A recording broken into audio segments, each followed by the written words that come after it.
Bonjour et bienvenue à ce salon donc des jeunes entrepreneurs immigrants. Je pense qu'on peut remercier la ministre donc des communautés culturelles et de l'immigration d'avoir pu prendre part à ce salon. Cela montre en fait l'importance de l'entrepreneuriat pour le Québec. Donc aujourd'hui, moi, je vais vous présenter l'art de s'intégrer par l'entrepreneuriat. Donc ce sont des stratégies pour réussir. Donc comme l'a dit la personne qui vient de m'introduire, je suis Arnaud Segla, je suis consultant en gestion de projet et ingénierie d'affaires. Donc je me spécialise dans le domaine de l'entrepreneuriat ethnique. Et aujourd'hui, ma présentation va consister en 4 points, à vrai dire en 5 points. Euh, Tout d'abord, on va faire une introduction plus ou moins longue pour mettre en place les tableaux et le tableau général de la présentation. Ensuite, nous allons parler d'entrepreneuriat générique, donc pour l'intégration, l'entrepreneuriat ethnique pour l'intégration toujours, et en fait, nous allons parler de quelque chose qui est beaucoup plus large, donc beaucoup plus informel, donc de l'art de vivre de l'entrepreneur. Et enfin, nous ferons une courte conclusion où je vous donnerai quelques points à retenir de cette présentation. Tout d'abord, l'introduction. Donc, on va présenter les enjeux de l'intégration au Québec. Donc, l'immigration au Québec, en fait, comporte certains enjeux, donc au niveau de l'économie, à savoir notamment le renforcement de la population locale qui peut être vieillissante, ou alors le fait d'avoir de la main-d'œuvre qui vient avec des qualifications pour renforcer justement ce qu'il y a de disponible sur le territoire, et aussi comporte aussi des enjeux pour les immigrants qui cherchent le plus souvent une meilleure qualité de vie ou alors la possibilité en fait de s'accomplir tout simplement dans leur nouveau territoire. Le plus souvent, on immigre pour commencer une nouvelle vie, continuer ou commencer une carrière dans son domaine, obtenir la citoyenneté ou avoir plus de liberté. Je pense que chacun, en venant ici, avait plus ou moins un objectif, donc vous pourrez mettre à vous rappeler donc ce qui vous a amené ici et savoir que c'est un objectif en fait à poursuivre tout au long de votre vie jusqu'à ce que vous puissiez dire, on le verra dans la suite de la présentation, que vous êtes finalement intégré à la société québécoise. Mais je pense que des experts, effectivement, en immigration en parleront mieux que moi. Nous, on va se concentrer sur l'entrepreneuriat. Mais avant tout, je voudrais parler de mon parcours. Donc, ici, c'est une photo du 24 mars 2006. On me voit à l'aéroport Roissy-Charles de Gaulle 2 avec ma famille. Donc, je peux dire vraiment que je suis le produit de l'immigration. Je suis totalement comme vous, même si aujourd'hui je me mets face à vous pour vous présenter cette conférence. Donc, j'ai fait, bon, pour parler un peu de mon parcours d'intégration, donc bien sûr, je viens de France, enfin pas exactement de France parce que je suis né au Bénin, j'ai fait mes études secondaires au Gabon et puis j'ai fait mes études universitaires en France, d'où j'ai immigré pour venir au Canada. Et je peux dire que je suis passé par tous les étapes vraiment de l'immigration au Québec. Tout d'abord, ben, comme beaucoup de personnes, ben, j'ai eu à avoir des économies pour venir m'installer au Québec. Donc, c'était censé durer à peu près 3 mois d'économie. Et le problème, c'est qu'en arrivant, ben, il a fallu d'abord faire des sessions d'information et de formation pour se mettre au niveau du marché de l'emploi, donc recommencer à faire son CV au goût local, refaire la reconnaissance des diplômes et ça a pris du temps. Pendant ce temps, je faisais toujours mes recherches. J'étais en fait initialement maître ingénieur en maintenance aéronautique et j'avais fait des doubles compétences, donc un IAE, ce qu'on appelle un Institut d'administration des entreprises. Donc j'avais des compétences en gestion des affaires et en même temps en aéronautique, en sciences pures. Donc il a fallu recommencer un peu depuis le début. Donc initialement, j'avais commencé beaucoup à rechercher dans l'aéronautique parce que c'était mon domaine de prédilection. J'étais vraiment assez calé dans ce domaine à l'époque. Et par la suite, ça ne marchait toujours pas. Ben, forcément, les économies ont commencé à s'épuiser. Il a fallu donc ben, passer à l'aide sociale, qui n'était pas suffisante. Quand j'ai vu mon premier chèque d'aide sociale, je me suis dit, oula, il va falloir vraiment prendre des dispositions pour pouvoir mieux vivre. Donc, je suis allé tranquillement travailler donc, dans la manutention au marché Jean Talon, où je me suis fait mal au dos. C'est une erreur qui m'a coûté, donc, qui a été très chère parce que ça me poursuit toute ma vie. Et par la suite, la manutention, ça n'allait pas. Donc, j'ai découvert encore l'univers des centres d'appel où j'ai pu enrichir mon vocabulaire en insultes québécoises, qu'on appelle les sacres. Et par la suite, encore, ça n'allait pas. Et j'ai découvert en fait la règle tacite de l'immigration qu'il fallait avoir un diplôme québécois, une expérience locale et maîtriser l'anglais. Je me suis dit, je vais quand même faire ce challenge. Donc, je me suis d'abord inscrit à HEC Montréal dans un certificat en gestion de projet.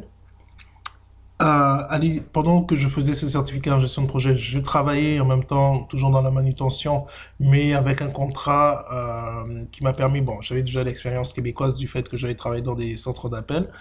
Et par la suite, à l'issue de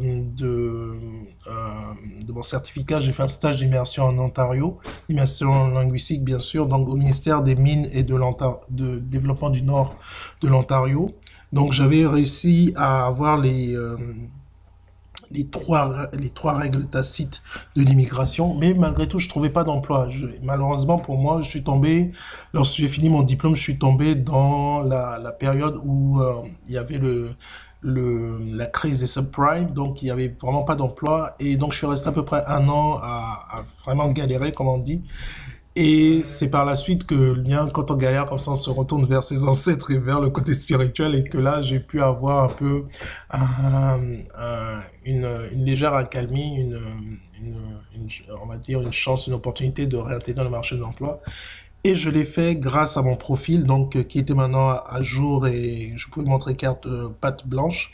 Et j'ai intégré donc une entreprise, une PME québécoise, avec un très bon salaire. Je pourrais pas dire autrement parce que pour quelqu'un qui débutait, j'avais eu vraiment bien négocié mon, mon, on va dire mon salaire donc de départ. Et ce qui s'est fait, c'est que techniquement, ça s'est bien passé, mais au niveau de mon intégration humaine, ça s'est vraiment pas bien passé. Et mon corps a commencé à somatiser, donc j'ai eu des problèmes de santé et j'ai dû quitter cet emploi. Et je me suis rendu compte que vraiment, j'avais du mal à trouver vraiment mes marques dans cette société. Et ce que j'ai fait, c'est que dès que j'ai quitté mon emploi et que je me suis senti un peu mieux, je me suis lancé dans ma compagnie.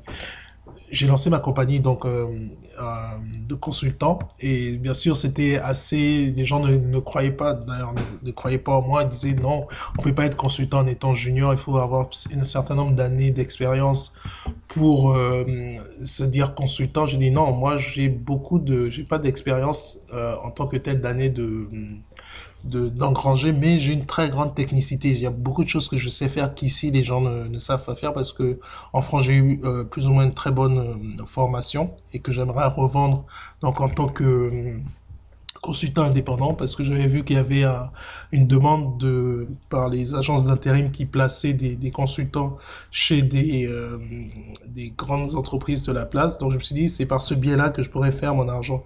Et donc bien sûr, dans mon premier plan d'affaires, j'étais assez ambitieux. Je voyais KPMG comme un concurrent. Et bien sûr, on m'a calmé.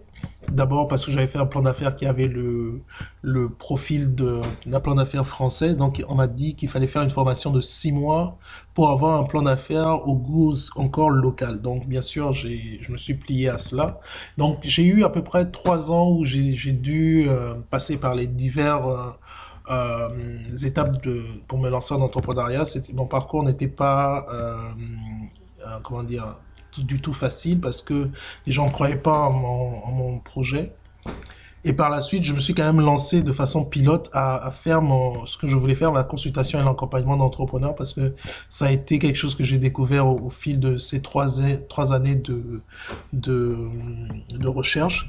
Et donc, j'ai eu une amie qui m'a dit, voilà, il y a un organisme qui cherche une personne pour faire conseiller en gestion, à peu près ce que tu fais déjà en tant que consultant. J'ai dit, bon, pourquoi pas?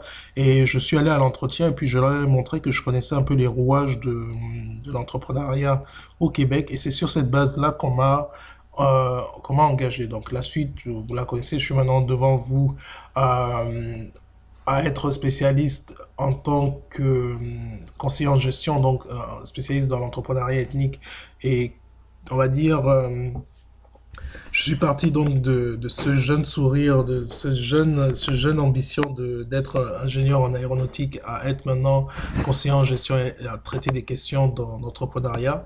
Donc ça a été à chaque moment une question d'adaptation en fait. Donc c'est à peu près mon parcours. Je passe certains détails qui n'auraient pas vraiment d'intérêt pour la présentation. Et surtout, maintenant, je vais vous présenter quelques faits saillants où vous vous retrouverez vous-même. Euh, L'immigration économique concerne généralement 58,3% de travailleurs qualifiés, ce qui correspond à peu près à 29 000, un peu plus de 29 000 personnes, sachant que le Québec accueille 50 000 personnes chaque année, et les gens d'affaires 7,7%.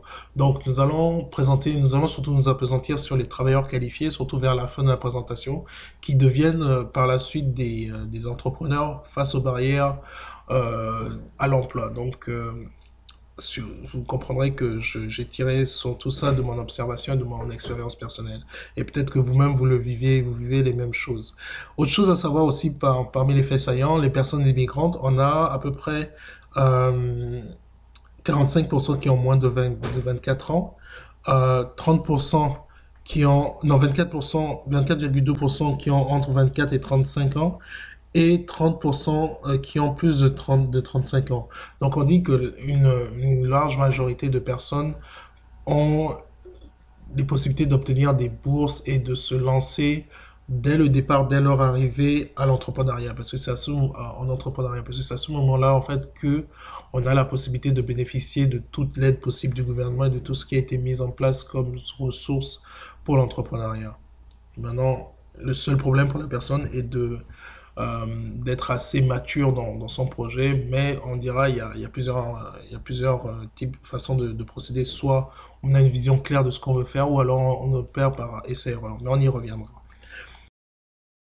Donc, quelle est la définition de l'intégration? C'est le fait de s'adapter à un pays ou à une culture. C'est la définition la plus simple que j'ai pu glaner sur à la fois le net et puis dans mes ressources personnelles. Et quand on voit cette définition, on voit que l'emphase est mise sur l'effort de la personne qui vient sur le territoire pour s'adapter en fait. Donc, on peut regretter que cette définition ne mette pas aussi l'accueil de l'immigrant. Mais en règle générale, ce qu'on vise en intégration, c'est l'obtention de la citoyenneté, le rayonnement social, le transfert de technologie ou alors une carrière politique. Donc, et pour certains, bien sûr, se lancer en entrepreneuriat.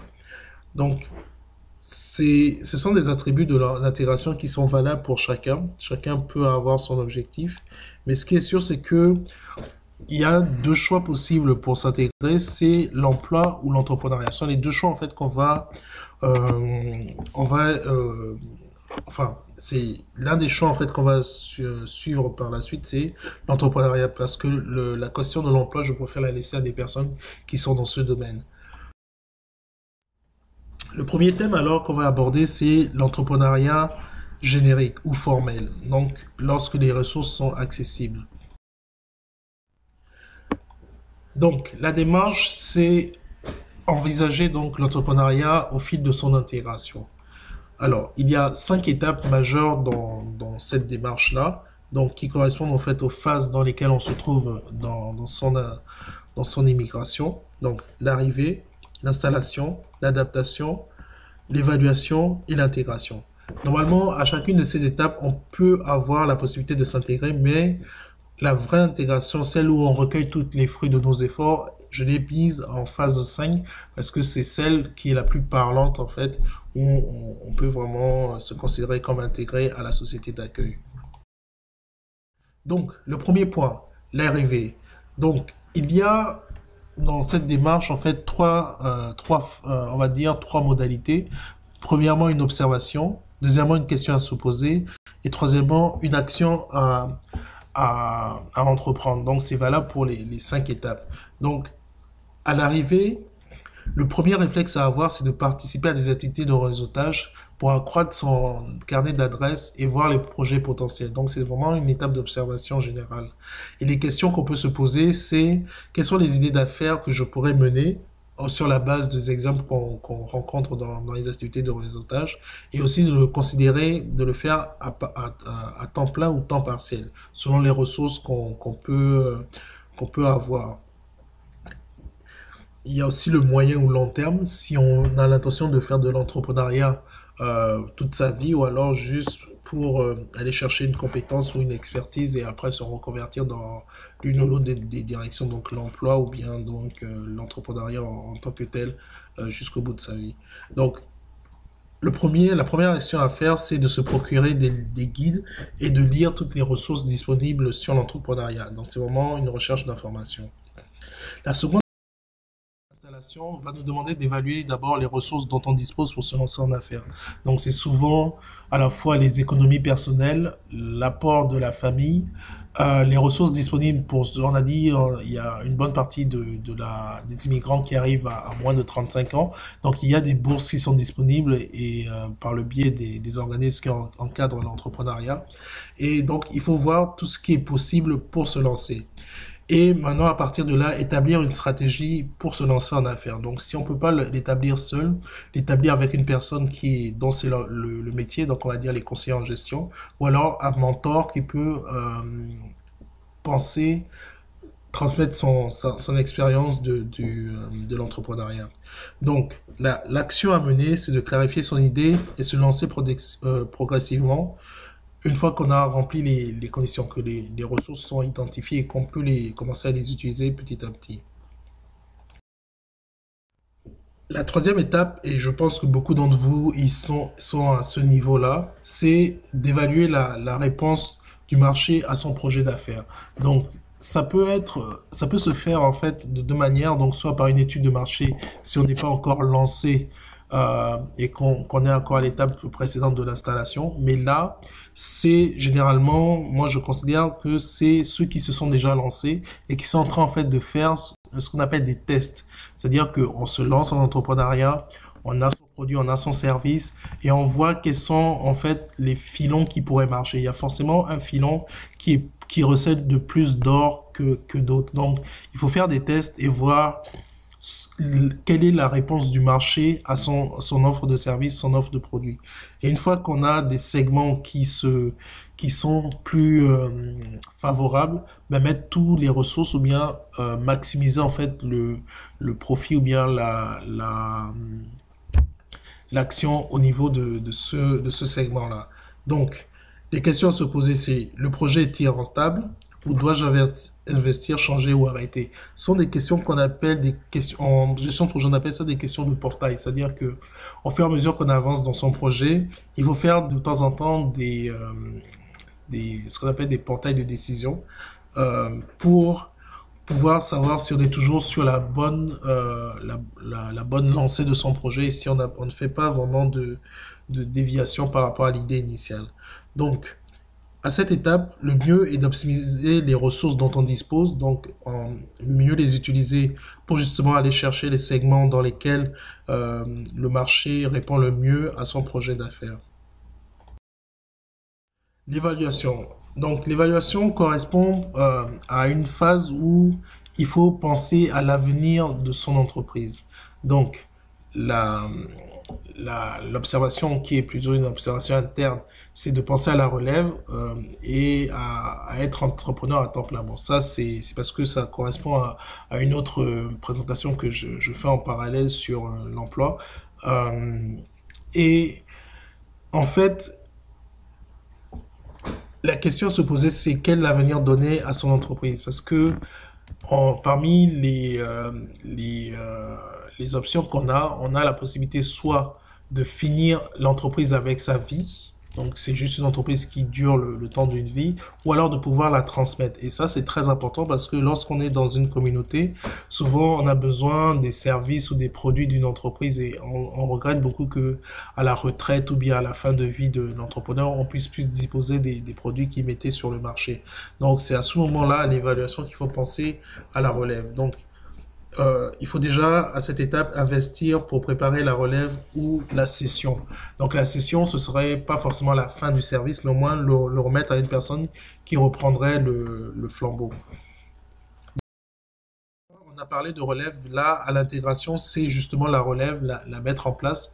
L'avantage d'être vivant, de voir la relève à l'action de son vivant, c'est de pouvoir voir un peu quelle sera l'orientation que prendront sa propre entreprise avant même de quitter cette terre, donc de voir que la relève a pris le bon pli et commence à orienter la stratégie d'une entreprise telle qu'était la vision initiale. Donc, on prépare une relève, on la choisit et ou alors on vend. Donc, pour vendre, il est bon de connaître la valeur acquise par l'entreprise et aussi voir si la vision initiale peut être gardée. Donc, ce sont des questions à se poser. Donc, au niveau de la valeur de l'entreprise et de la vision initiale. Et on va se dire, faut-il vendre ou transmettre? C'est l'essentiel de la question. Et donc, c'est à l'impact qu'aura cette décision sur la communauté. Donc, il existe donc, comme j'ai dit, de nombreux organismes qui peuvent vous servir dans vos pas d'entrepreneur. Donc, dans les communautés culturelles, il y a le UIB, Ujama Initiative for Black Entrepreneurship, où je travaille, la Jeune Chambre de commerce haïtienne, le REPAF, Chafrique, le Congrès maghrébin pour le Québec, la CLAC, la Chambre de commerce latino-américaine et d'autres encore. Pour les femmes, la compagnie F, Femmes et Sort, et on va dire dans l'accueil général, le SAGE, le CEDEC, IS Montréal, le CEDEC et l'ASEM et Filaction. Il y en a encore beaucoup d'autres et normalement il existe des listes qu'on peut retrouver en ligne pour avoir toutes ces ressources-là. À présent, passons au cas de l'entrepreneuriat ethnique. Donc, contrairement à ce que pensent les auteurs américains et les chercheurs américains, qui pensent que le regroupement de personnes immigrantes dans des quartiers est plutôt source de ségrégation. Au Canada, notre expérience est plutôt de dire que le regroupement de ces personnes est plutôt est favorable à la création d'entreprises ethniques. Donc, l'entrepreneuriat ethnique est un phénomène qui est étudié depuis les années 70, qui est venu en fait des flux migratoires pour raisons économiques qui se sont intensifiés à cette période-là. Et comme j'ai dit, le fait de concentrer des personnes dans des quartiers a créé des enclaves ethniques dans les cités d'accueil et par la suite, en fait, ça a été à l'origine en fait des premiers phénomènes de création d'entreprises ethniques. On va donner une définition de l'entrepreneuriat ethnique. Ça, c'est celle que j'utilise moi-même, que j'ai adapté à ma propre vision de l'entrepreneuriat ethnique. Donc, c'est l'ensemble des projets et initiatives économiques menés par les membres non encore intégrés des communautés ethniques minoritaires du pays d'accueil ou des pays accueillant des flux migratoires.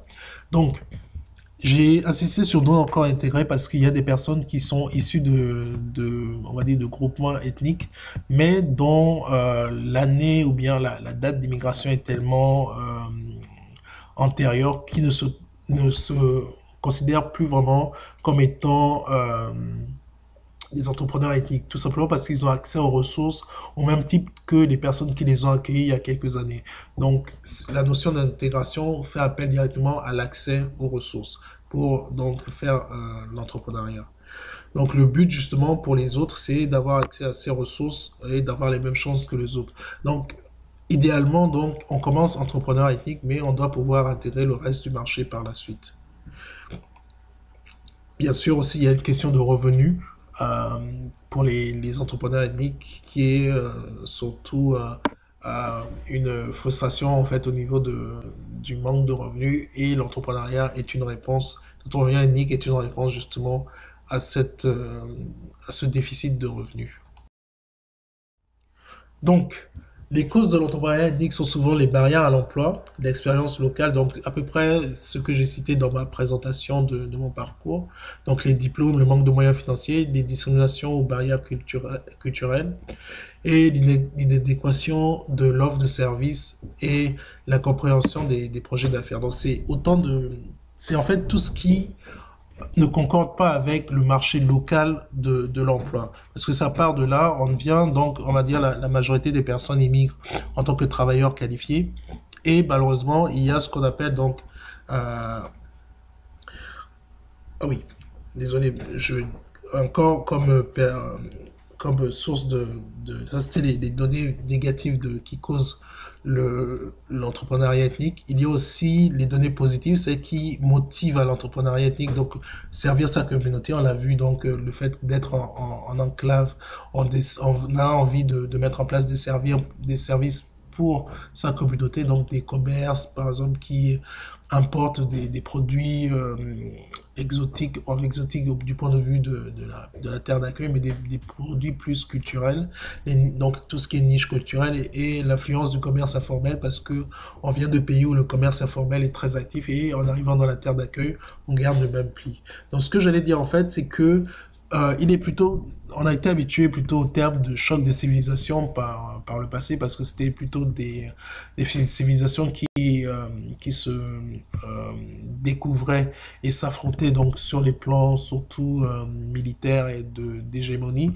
Mais là, on est plutôt selon moi, dans un cas de choc de main-d'œuvre parce que ce sont des personnes qui viennent avec des profils différents et qui viennent à la rencontre de locaux qui ont aussi des profils donc professionnels qui, on va dire que le choc se fait au niveau de l'adéquation du marché du travail parce que d'une part, il y a des mesures gouvernementales qui auront tendance à harmoniser donc les profils des locaux et aussi les mesures qui auront tendance à faciliter la nouvelle intégration des nouveaux profils venant de l'extérieur. Donc, pour parler de mon engagement, de mon propre expérience au niveau de l'entrepreneuriat ethnique, euh, moi j'en ai fait personnellement mon sacerdoce ou alors tout simplement ma vocation parce que j'estime que c'est vraiment une tendance à l'heure actuelle vu que les flux migratoires pour raisons économiques s'intensifient et que par exemple l'Afrique qui est vraiment une bombe à retardement où il y aura bientôt qui est une population jeune et qui aura bientôt le million et aussi autant de chômeurs sera amené à avoir donc à mettre sur le marché des personnes très qualifiées qui auront tendance à vouloir s'exporter à l'extérieur. Donc cette tendance de flux migratoire avec des personnes avec un profil qualifié risque de s'intensifier. Et je me suis dit, vraiment, il est important de pouvoir accompagner donc l'entrepreneuriat ethnique au niveau de la formation et surtout de la sensibilisation des personnes, que ce soit les communautés qui sont concernées par les flux migratoires ou alors celles qui les reçoivent. Et ce que je fais, en fait, c'est un peu... il y a beaucoup d'études académiques aussi qui concernent l'entrepreneuriat ethnique, mais comme on dit, il est bon que le lion aussi ait sa part du récit de chasse. Donc, je me suis dit que en tant que personne qui est sur le terrain, personne qui a vécu l'entrepreneuriat ethnique, il était bon que je m'engage et que je fasse un peu donner la voix des immigrants eux-mêmes au niveau de l'entrepreneuriat ethnique. Donc, mon choix on va dire, j'ai pas abordé un peu dans l'expérience, dans ce que j'ai dit tout à l'heure, j'ai pas abordé un peu mon choix d'entrepreneur ethnique parce que je me considère comme étant l'un d'entre eux, par le fait que justement j'ai choisi de travailler à temps partiel et de développer mon entreprise petit à petit, n'ayant plus accès aux ressources comme la plupart d'entre nous, en fait. Donc, c'est ça. Le manque de ressources amène donc la plupart des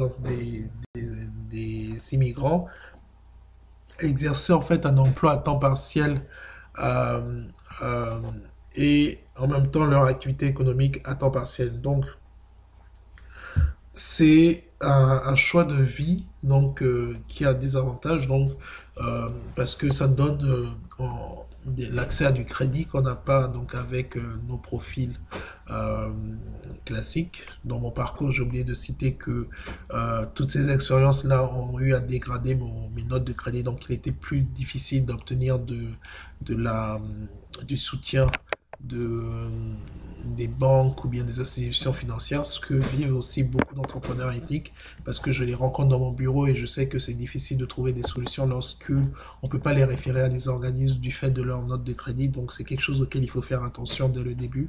Donc le fait d'avoir un emploi permet de reconstituer sa note de crédit et aussi d'avoir accès à des marges de crédit et tout type de produits et services venant des banques, des institutions.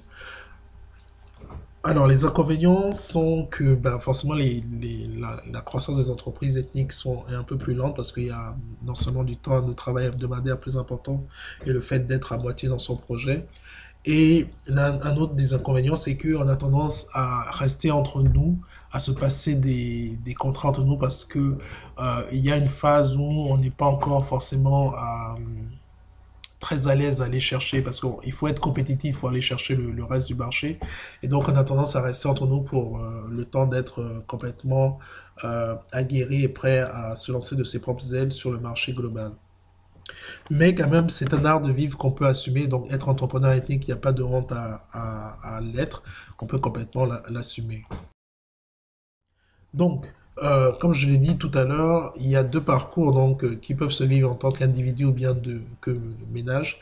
Donc, il y a des personnes donc, qui choisissent donc de... Donc ça, c'est un peu le pendant de ce qu'on a présenté tout à l'heure pour l'entrepreneuriat, mais là, ça concerne l'entrepreneuriat ethnique. C'est-à-dire que pendant qu'on exerce un métier, à l'arrivée, on va observer le marché de l'emploi et en même temps penser au pré-démarrage de son entreprise, faire un emploi alimentaire et penser au démarrage de son entreprise, faire un emploi de développement, donc développement de compétences, ou bien un emploi beaucoup plus qui permet de gagner beaucoup plus d'argent parce qu'on va justement investir pour la croissance de son entreprise, passer à la consultation pour certains ou alors ça peut être déjà une période où on se met totalement à l'heure de l'évaluation dans son contrat. Donc, j'ai parlé de consultation parce que j'étais dans l'optique des services. Et enfin, l'intégration, donc passer le flambeau à la relève, c'est quelque chose qui est toujours très important, qu'on oublie souvent lorsqu'on est entrepreneur. On pense qu'on va travailler éternellement dans son entreprise parce que on a la vision de là où on veut amener, mais il faut se dire que si on veut aller sur le long terme, il faut peut-être intégrer le plus tôt possible des personnes pour prendre la suite. Donc, nous avons terminé avec l'art de vivre de l'entrepreneur. On a de nouveaux défis pour les entrepreneurs, donc notamment dans le cas de l'entrepreneuriat générique, donc la gestion adéquate des ressources pour durer, parce que c'est une question de pilotage au quotidien. Pour l'entrepreneuriat ethnique, c'est surtout réintégrer le marché classique lorsque en fait on se sent prêt à être compétitif avec le secteur formel. Et dans le décor, en fait, il faut, qu'on soit entrepreneur ethnique ou bien entrepreneur générique, il faut créer de la valeur et de la richesse parce que c'est le but de l'entrepreneuriat. On ne se met pas à faire de l'entrepreneuriat, je pense, selon moi, juste parce que on craint juste la hiérarchie, on n'aime pas travailler pour quelqu'un, quelque chose comme ça. Il faut vraiment se dire qu'on fait de l'entrepreneuriat pour se faire de l'argent et pas juste euh, éviter un mode de vie contraignant de la société.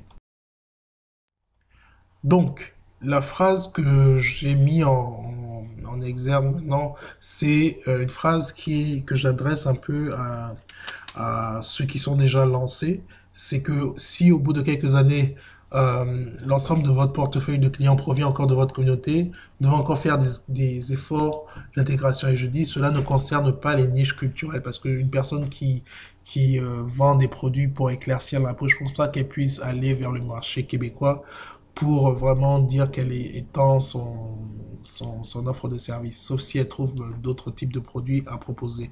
Mais pour une bonne intégration, il est bon de réintégrer le marché classique en offrant des services à l'ensemble de la population, car c'est un enrichissement aussi pour la société d'accueil.